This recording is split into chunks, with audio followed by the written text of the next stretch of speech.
hey, it's there in the Metal Theologian.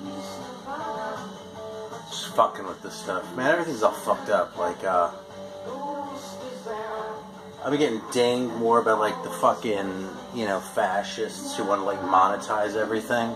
I actually had a really unpleasant experience with Real World just recently. They actually took down a video because I had the temerity to, like, ask them to reconsider monetizing it. So I emailed them and they, like, put it back up. But it was a bummer, man, because I used to really admire that label, Real World. Like, back in the early 90s and shit, when they were putting out some stuff, I was just trumpeting their praises all day long. But now they've become these fucking Nazis. It's like, I don't see, and especially because it was Nusrat Fateh Ali Khan who's dead, right? So they can't say they're paying the artist, you know? Yeah, Peter Gabriel was involved in starting up that label and everything too, man. I hate to go on a little bitch session, but it makes Peter Gabriel look like an asshole too, even though I don't think he's really involved. But I was looking at a copy of Us the other day, which is a record I remember really liking when it came out. And I was like, you know something, I don't need this bad enough to throw a few bucks Real World's way. Fuck them. They're getting it off my video. The few pennies, you know?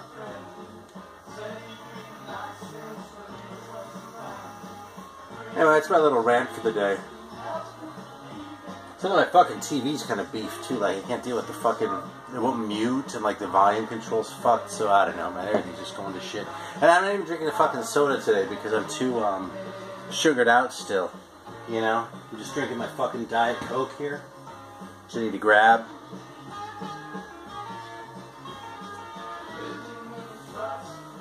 But we're trying to set this where I won't fucking knock it down. But there was something else to show you that I found at a thrift store, man. This is fucking interesting, man. I love shit like this.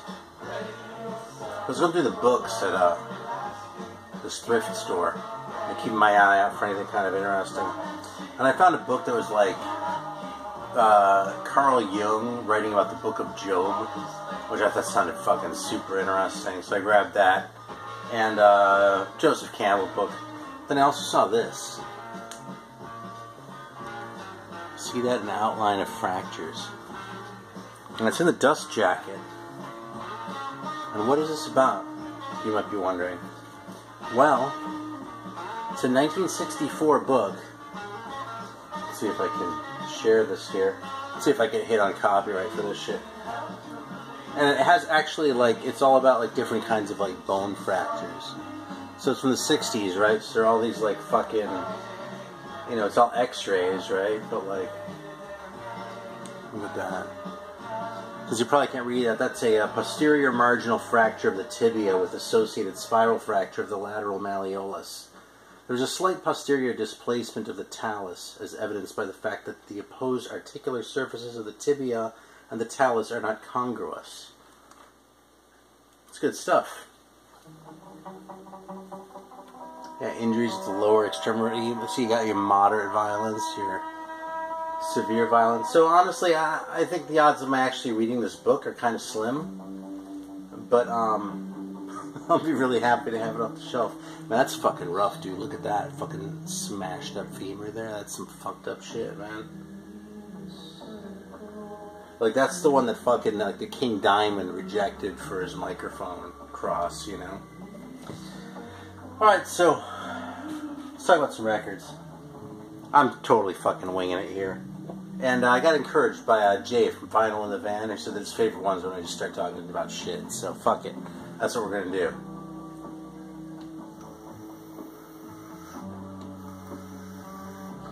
Alright. So, playing this one right now. This is 13 Floor Elevator's third record. Zeke the Vinyl Geek was just talking about it. And I was like, I haven't played that in a long time. I should pull it out. And I don't know, listening to it again, I think this is a really good record, but it doesn't really sound much like an Elevators record. And I think that's why this one kind of gets, you know, shafted relative to the first two. I mean, the first one is totally the Elevators sound. Easter Everywhere is my favorite because it totally has that sound, but it also has even better songs, I think. This one just kind of sounds like its own thing, and it has all this sort of like weird, like, I mean, Zeke was saying this is probably their weirdest record, and that's probably true, but it's not true in the way that, like, you would immediately assume, you know what I mean? This doesn't sound like, oh god, what's that fucking record called? Oh, now I'm just fucking spacing.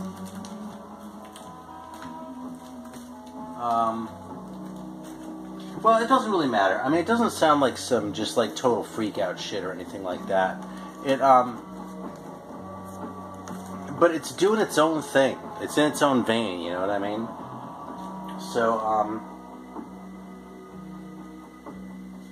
yeah, I might have shown this one last time. This is this guy, Michelangelo. And what a great cover that is. I mean, look at that. I actually showed this to Doom Paul, and he said that he'd like to see the pictures that were rejected in favor of this one when they were like doing the photo shoot or whatever. And this is kind of a weird record too. This is another Void one, right? So you know, it's kind of has that loner vibe to it, that outsider, you know, honest vibe. Some of the songs are awesome, some are not so much. It's a pretty mellow record overall. You know, which one I just pulled out though is I actually had this sitting here for a while too, but I didn't play it. Was this one, which I think actually came out earlier on the label. But this one was cut in the late 70s, The Sorcerer's Dream. And I think I like this one even more than the other one. Even though it doesn't seem to have gotten the hype that the other one has, having been reissued a couple more times since Void did it and that.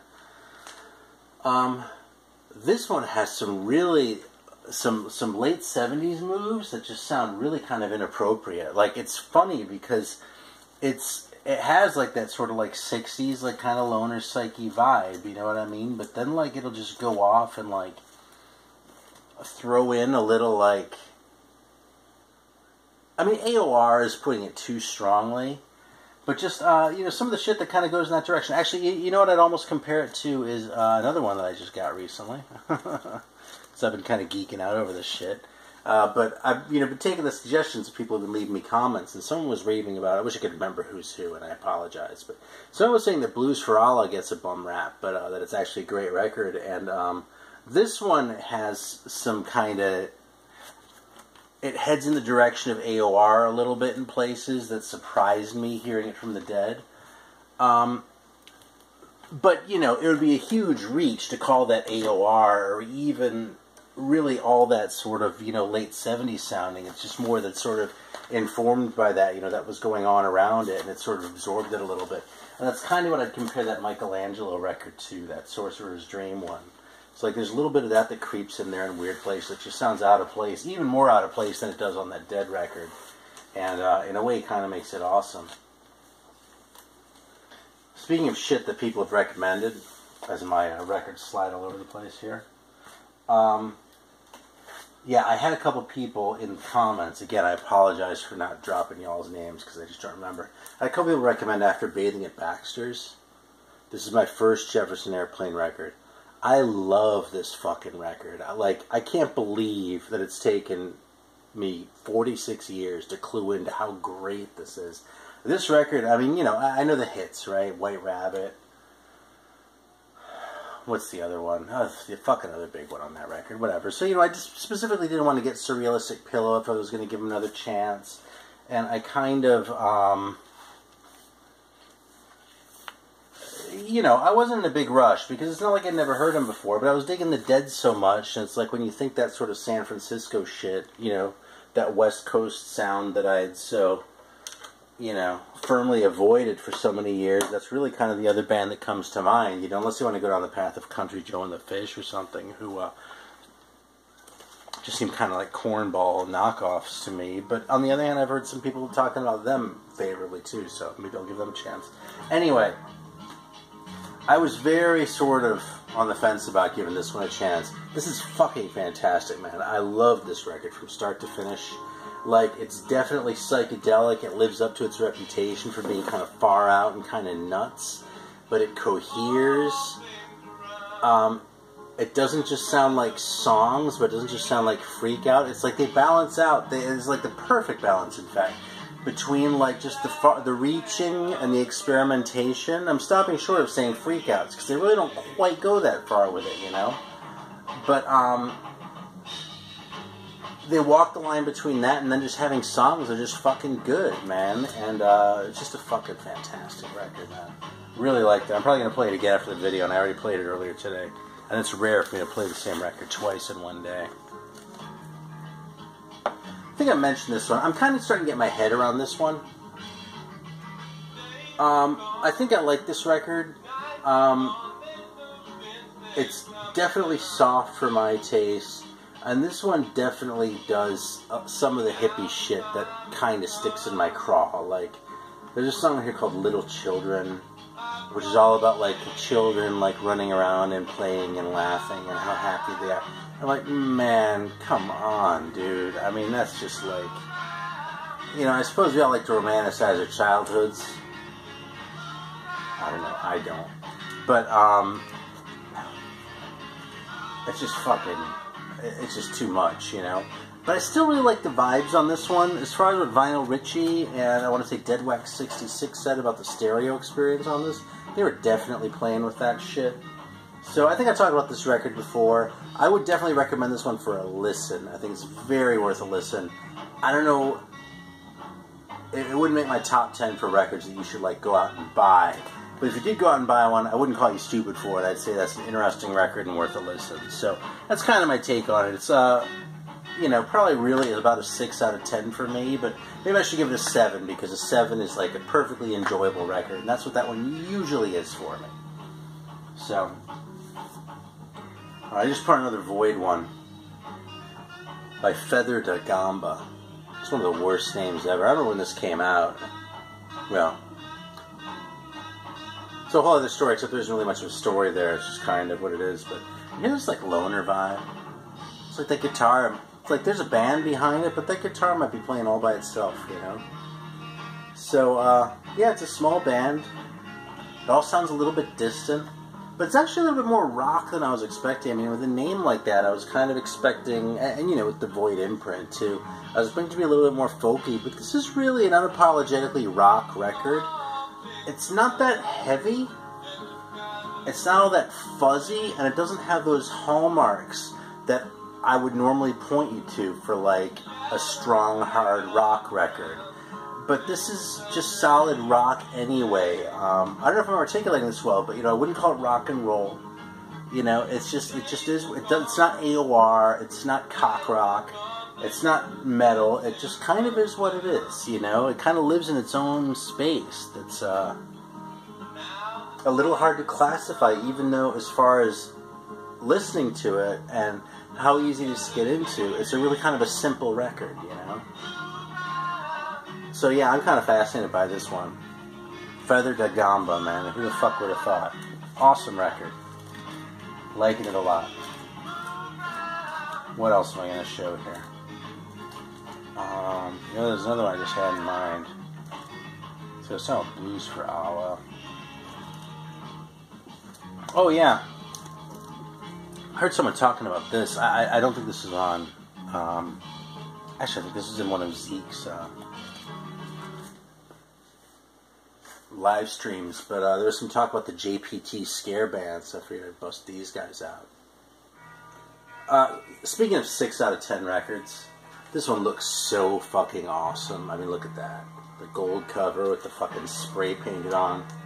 It still smells like spray paint. I've had this record for at least 15 years. It still smells like spray paint. And the stencil was kind of sloppy enough that you can barely read the song titles back here. Yeah, Acid Acetate Excursion by the JPT Scare Band. And this is one of those records that is much cooler than it is good. It's 3-piece band, power trio. It says recorded 74 to 76. It's heavy. It's rockin', lots of distortion pedal, lots of sort of jamming. But it kind of feels like it's jammy and kind of doesn't really go anywhere. You know? It's not pure jam. You know, there are songs like Sleeping Sickness is a song, right? Before it goes off for the 10 minutes of jamming,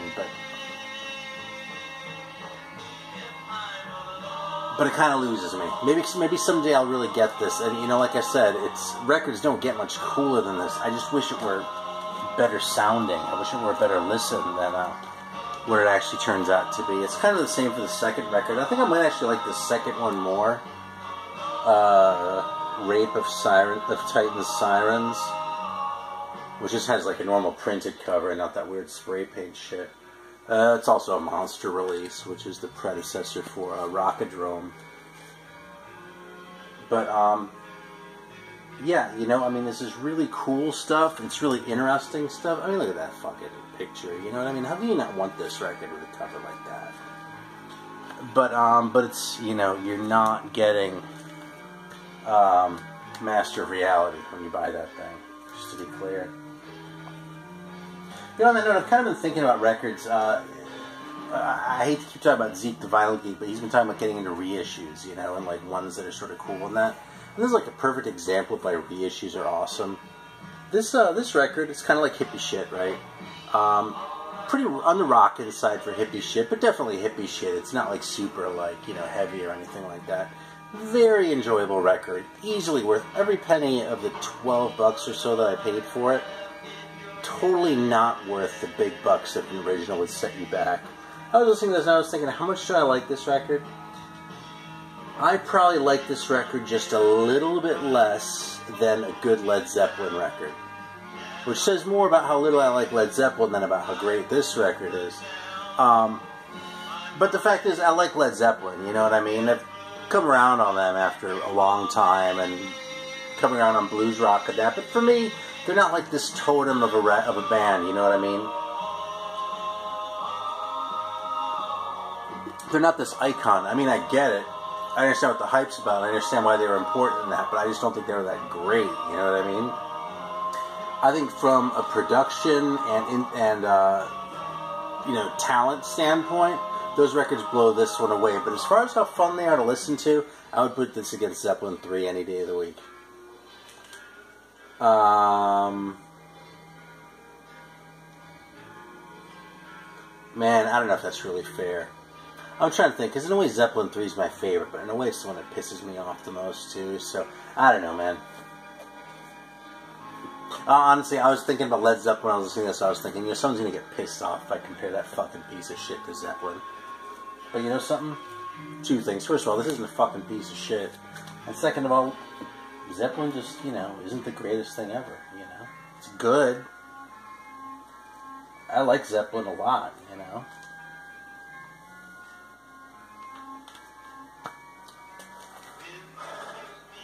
But they're not as good as, you know, Bang, say. Or Foghat. No, I'm kidding about Foghat. They're better than Foghat. But Foghat's good. They're just not as good as Zeppelin. Which means they're not as good as Tiffany Shade either. But I probably like Foghat as much as I like Tiffany Shade. So now I've talked myself into a corner. So how about that shit? I saw Dead Wax 66 showing off an original of this in a video he made about a year ago. I've been going back and watching. If you made a fucking video, these are my favorite Psych records. I'm probably going back and watching it. And if I haven't put a comment on there saying something, I was probably either in the bathroom or like over just fucking too sleepy or something like that because I'm paying attention and taking notes. This is not an original. This is a reissue from a few years ago on Wawa that I found cheap. And this is a fun record. It's a really fun record. I was surprised. But this is like the picture of an exploitation record, you know? Like, John Bip Bop Boom has talked about this a couple times, about like, mostly about metal exploitation is what he was talking about, you know, where the label would put together a fake band and like sort of sell it like it was this thing. Either, you know, make it out so it would look like a real band, or else just put out the fucking record and not even worry about it. The Metal Enterprises label out of Germany was fucking infamous for that shit, or would have been if anyone had even noticed they existed, which they pretty much didn't. But this record has all those exploitation hallmarks, probably more than any other record I've ever heard. It's just, I mean, on the back it has instruction. Okay, this is The Unfolding is the name of the band, okay? The band. And it's called How to Blow Your Mind and Have a Freak Out Party. Okay? And it has all this fucking shit, right? You got your Hanuman there. You got your fucking... You got your hand... I forgot what that mudra is called. But, you know, you get all that kind of shit. Then on the back, it's like instructions for how to organize a fucking freak out party. Like what girls and guys can wear. Like it has like fucking feathers as earrings and a super mini skirt recommended for girls. Then it has a psychedelic top 10. which features Buddha, Samuel Taylor Coleridge, Santa Claus, Sitting Bull, Ravi Shankar, Spider-Man, Sgt. Pepper's, Hieronymus Bosch, Lewis Carroll, Dr. Hoffman, who, it says helpfully in parentheses, discovered LSD, an Ajax White Knight commercial. I'll bet this record was a blast to put together, but it's so fucking, like, phony that if I felt like I had more of a stake in this shit, I might actually be offended by it. As it is, I love it, man. This record is so much fucking fun. Like, when they start doing the Hare Krishna chants, where normally I'd be like, oh my god, you gotta be fucking kidding me. It's just entertaining, man. It just pulls me, and I'm like, you guys rule. You just fucking put a Hare Krishna, Hare Rama chant into your record, and you pulled it off. So my respect to whoever the mysterious and probably shady characters behind the unfolding were, because this record just fucking rules, man. It's a really stupid record, okay? I want to be honest, okay? This is coming from someone who loves the Fugs. Like, genuinely and sincerely loves the first 3 Fugs albums, okay? So, that's the grain of salt I'm giving you to take that with. But this is a great record. I fucking love it. Alright, we're about 20 minutes here, so I'm going to hang it up. I'll give you a fracture for the road. Let's look at one more fracture from my outline of fractures. I feel like these diagrams and shit, too, but...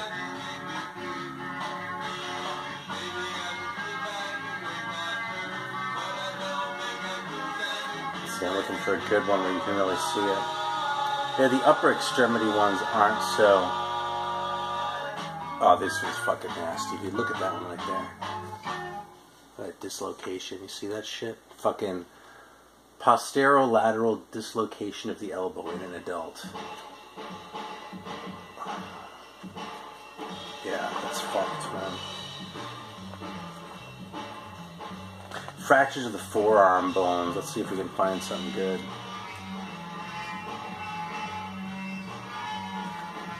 Yeah, look at that. That's some fucking... Yeah. Fracture of head of radius with comminution. After excision of head of radius. That's the second one. In severe injuries of this type, operative excision of the radial head gives more reliable results than conservative treatment. That's your thought of the day. Thanks for watching.